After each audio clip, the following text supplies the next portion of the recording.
ഞാനാ ഈ പച്ചൻ. മുതലാളി ചത്തില്ലേ? വെടി പൊട്ടിയല്ലോ.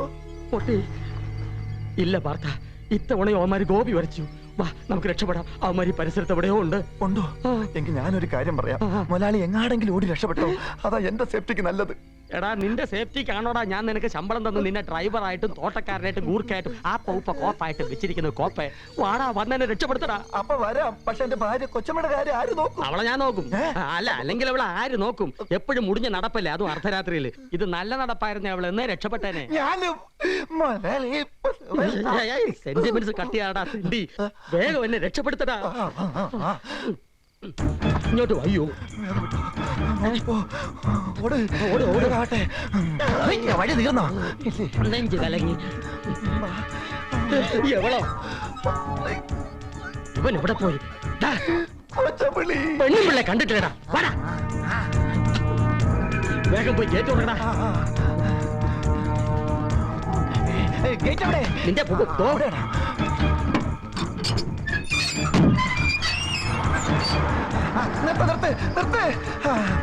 വണ്ടി പോട്ടെ.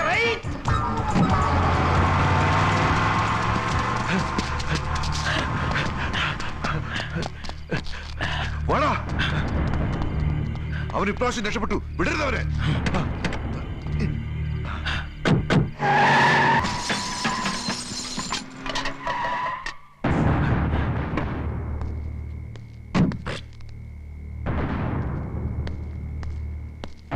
വിട്ടു വിട്ടു.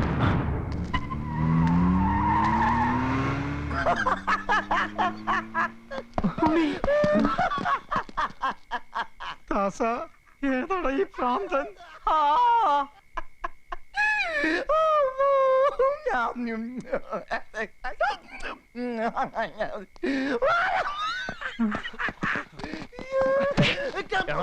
പാതിരാത്രി അടിച്ചു പൂക്കുറ്റിയായി വണ്ടി ഇടിച്ചു കേട്ടാ നിനക്ക് വേറെ ഒരിടം കണ്ടില്ലല്ലോ.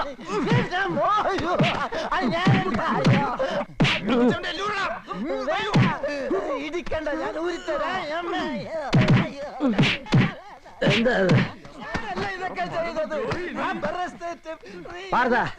ഇപ്പൊ നിങ്ങൾ ഐസ്ക്രീം പള്ളിക്കുടി കയറി ഇറങ്ങിപ്പോയ ടാറ്റ ഈ പച്ച മുതലാളിയാണെന്ന് ചെയ്തത്. മുതലാളി അതിനകത്തിരിപ്പുണ്ട് ഈ ആന്റി എക്സ്പോർട്ടിന്റെ മാനേജിംഗ് ഡയറക്ടർ ഈ പച്ച മുതലാളി.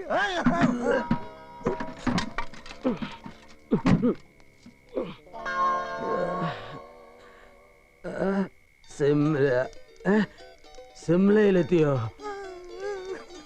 മുതലാളി? മുതലാളി എടാ, ഇനി മേലും കീഴും നോക്കാനില്ല. നമ്മൾ രക്ഷപ്പെട്ടതാ. മുതലാളി മുതലാളി സോറി, ഞാൻ അല്പം ഡിസ്റ്റർബ്ഡ് ആണ്. നാളെ സംസാരിക്കാം. അത് മനസ്സിലായി. മുതലാളിയും തൊഴിലാളിയും കൂടെ അടിച്ച് പൂസായി ഇടിച്ച് നിരപ്പാക്കിയത് ഞങ്ങളുടെ വയറ്റിപ്പഴപ്പാ. സർക്കാർ ഓഫീസുകളുടെ തിണ്ണ തോറും ഇറങ്ങി കഷ്ടപ്പെട്ടുണ്ടാക്കിയ സ്ഥാപന. അതല്ല ഒറ്റ നിമിഷം കൊണ്ട് നിങ്ങൾ തകർത്തില്ലേ? ബാഡിൽ 56 case, pista 86 case, chocobar 98 case, വണ്ടി ഇടിച്ചതിന് വേറെ കേസ്. പിന്നെ എന്റെ ജീവനാ കമ്പ്യൂട്ടറും അതും മുതലാളി ഇടിച്ച് തകർത്തു. അതെത്ര കേസ്? കമ്പ്യൂട്ടർ ഐസ്ക്രീം ഉണ്ടോ? ഊതല്ലേ.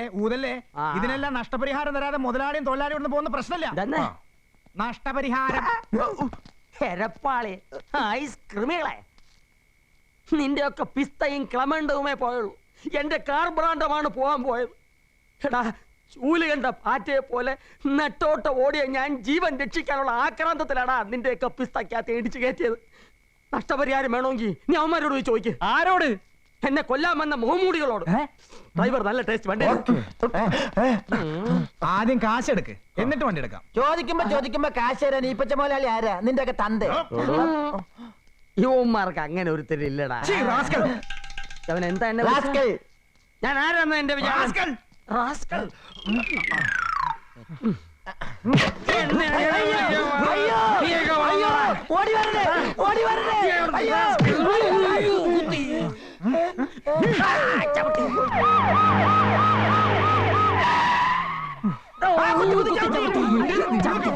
ആരടാ നട്ടപ്പാതിരാക്ക് നടുറോടി കിടന്ന് അടി ഉണ്ടാക്കുന്നത്?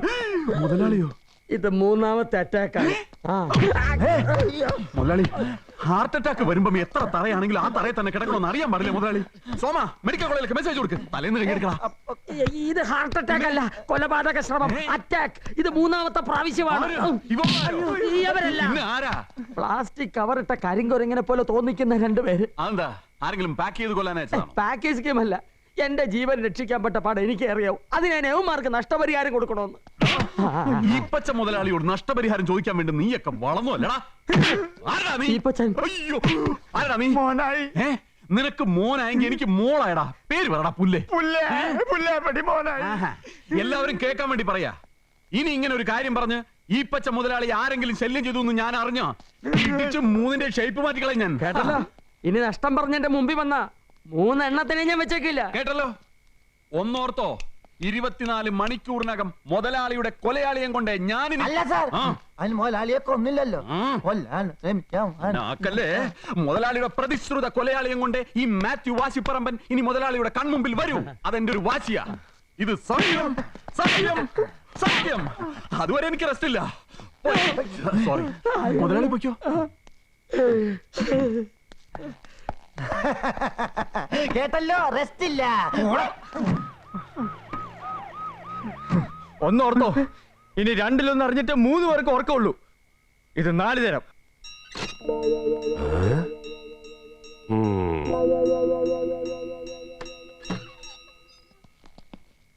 അന്തിക്രിസ്തുവിന്റെ നാളുകളിൽ സാത്താന്മാർ പള്ളിമണികൾക്ക് ഇടയിലൂടെ ആക്രമിക്കാൻ എത്തുമെന്നാണ് എഴുതപ്പെട്ടിട്ടുള്ളത്. മുട്ടുവൻ തുറക്കപ്പെടുമെന്ന് എഴുതി വെച്ചിട്ടുള്ളതും അച്ഛൻ മറക്കണ്ട. അതൊക്കെ വലിയവരെ കുറിച്ച് എഴുതിയിട്ടുള്ള മക്കളെ. എന്തിനാ അങ്ങോട്ട് കെട്ടിയിട്ടേ? എന്തെങ്കിലും കുരുത്തക്കേട് കാണിച്ചിട്ട് വരുന്നെങ്കിൽ അതിന് കൂട്ട് നിൽക്കാൻ എന്നെ കിട്ടില്ല. അയ്യോ അച്ഛോ, അത് അച്ഛൻ ഞങ്ങളെ ഒന്ന് സഹായിച്ചേ പറ്റൂ. ബുള്ളറ്റ് അച്ഛോ, ഞങ്ങൾ എങ്ങനെ? സൂക്ഷിച്ച് സംസാരിക്കണം. അച്ഛാ, അച്ഛനല്ലാതെ ഞങ്ങൾക്ക് വേറെ ആരുണ്ട്? എന്താണ് കാര്യം എന്ന് തുറന്നു പറയൂ മക്കളെ. ഞങ്ങളുടെ ഐസ്ക്രീം പാർലറും കമ്പ്യൂട്ടറും ഒക്കെ ഇടിച്ച് തകർത്തു. ഫുൾ തണ്ണിയിലായിരുന്നു ഈപ്പച്ചൻ. ഏത് ഈച്ചപ്പൻ? ഈച്ചപ്പൻ അല്ലച്ചോ, എക്സ്പോർട്സിലെ ഈപ്പച്ചൻ. ഈപ്പച്ചനോ? അത് കർത്താവിനോട് പറയാള് കർത്താവിനോട് പറയാ, പോലീസിനോട് പറയാള് പോലീസിനോട് പറയാ. അച്ഛൻ പോലീസ് അല്ല മക്കളെ. ചെല്ലേ പോലീസിനോടൊന്നും പറഞ്ഞിട്ട് യാതൊരു കാര്യമില്ല അച്ഛോ. അച്ഛനാണ് ഞങ്ങളുടെ പോലീസ്. അച്ഛൻ ഞങ്ങളുടെ ഈ പ്രശ്നം എങ്ങനെയെങ്കിലും ഒന്ന് സോൾവ് ആക്കി തരണം. ആക്കി തരാം, നിർത്ത്.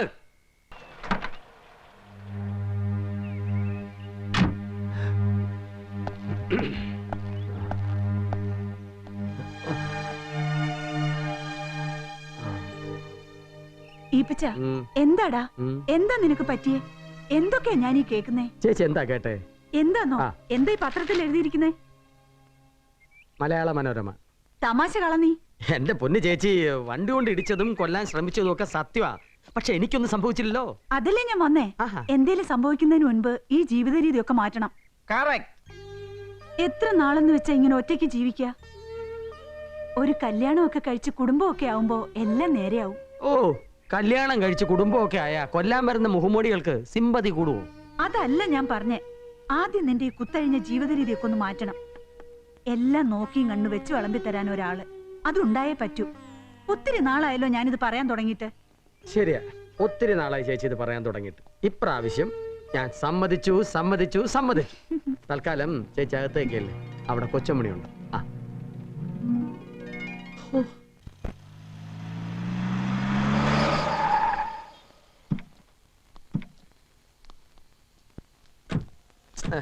Sorry. Good morning. Good morning.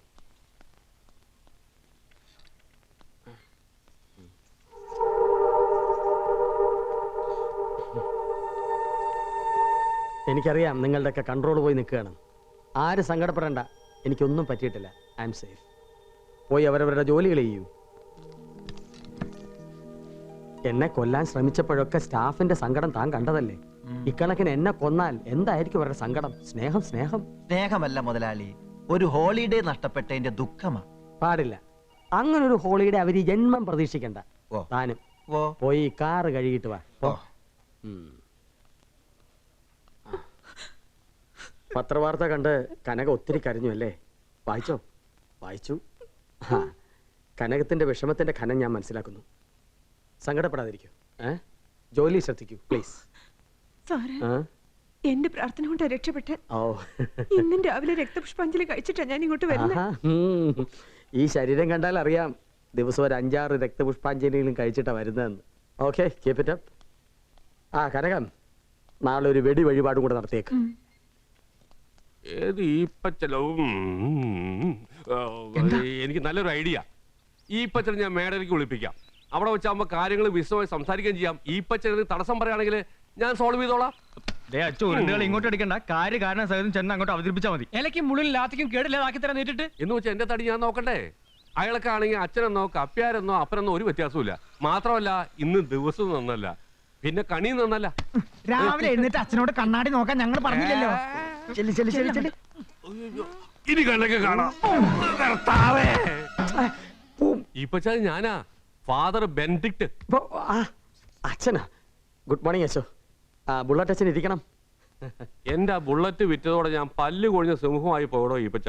അതല്ല, ഇന്നലെ രാത്രി എന്താ നടന്നത്? ഞാൻ നടന്നില്ലല്ലോ, കാറിലായിരുന്നല്ലോ. അല്ല, ഈപ്പച്ച ആ പിള്ളേരുടെ കടയിൽ കാറ് കൊണ്ട് മുട്ടിച്ചെന്നോ അവിടെ എന്തോ കശപിശ നടന്നെന്നോ കേട്ടു. അച്ഛാ പിള്ളേര് അതല്ല, അവര് പെശകാണെന്ന് എനിക്ക് അറിയാം. എന്തെങ്കിലും കൊടുത്ത് പറഞ്ഞു വിടാം.